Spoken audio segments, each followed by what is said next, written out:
Ed Gallagher, 49 West Greenwich, speaking also on 2 West Market. You know, we've got the makings of a great movie here, gang. Follow me for a moment. We have the future Mrs. Ridge, born on Market Street, walking the cemetery with her mother, learning Bethlehem moments and her love of Bethlehem. Years later, we have Corey and Jason swooning at the 2 West Market house from across the street, thinking that they might make it their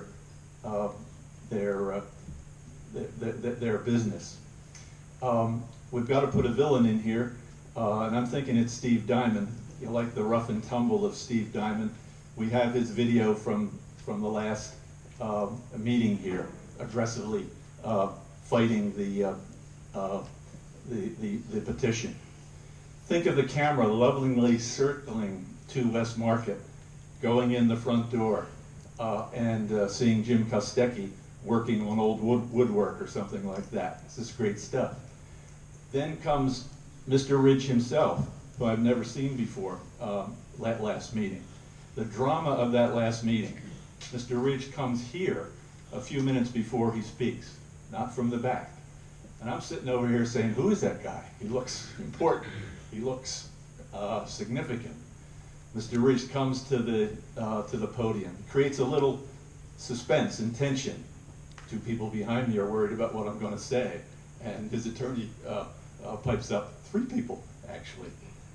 What's going to happen with Mr. Ridge? My God, we find out that he came to America, right, in the bottom of a boat. He's an immigrant, a migrant worker. He's now a wealthy man. He's the epitome of the American dream.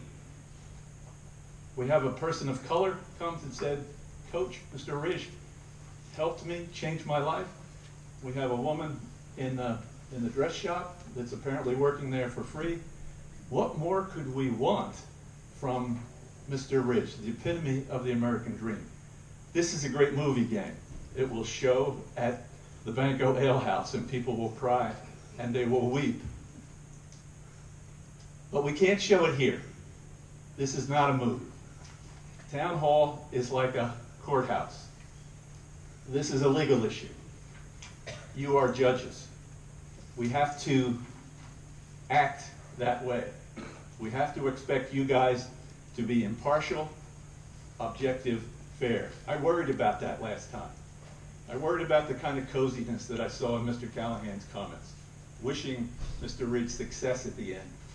And that comment about chumminess with Jim Brockle, who is Mr. Preston's boss. Maybe spontaneous and maybe innocent, but not good, not good. I worried, Mr. Waldron, about you not making really any rationale with your judgment. We heard you vote, but we don't know what that vote was based on. Mr. Reynolds, you kind of lost me in the second half of your talk.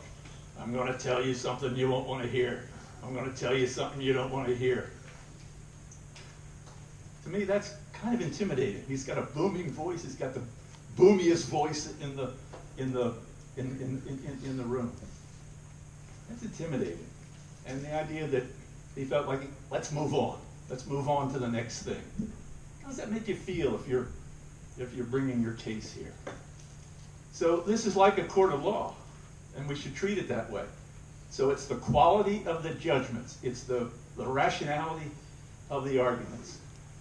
And for me, the people who are opposing this base their arguments on comprehensive planning, base their arguments on zoning code, base their arguments on the state decisions, base their arguments on definitions of boundary, base their arguments on analogy.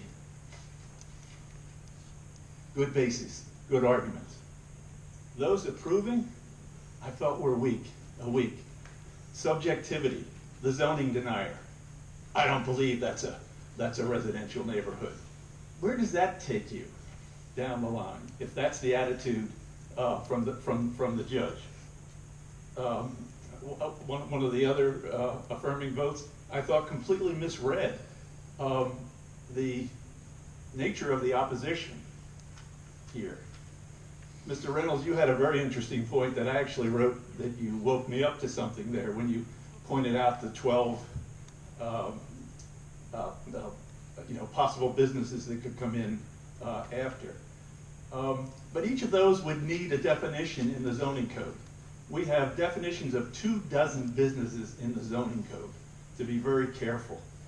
So we couldn't pass that without those definitions. One of those things is art. I joked about, well, it looked like that text amendment would make it impossible for a tattoo parlor to show up at 2 West Market in the future. But art is in that list, and tattoo is an art. So there could possibly be a tattoo business there. So that wasn't ready to go. That was an interesting option there, but that wasn't ready to go. My point is, I think we got to judge on the quality of the thinking and the arguments.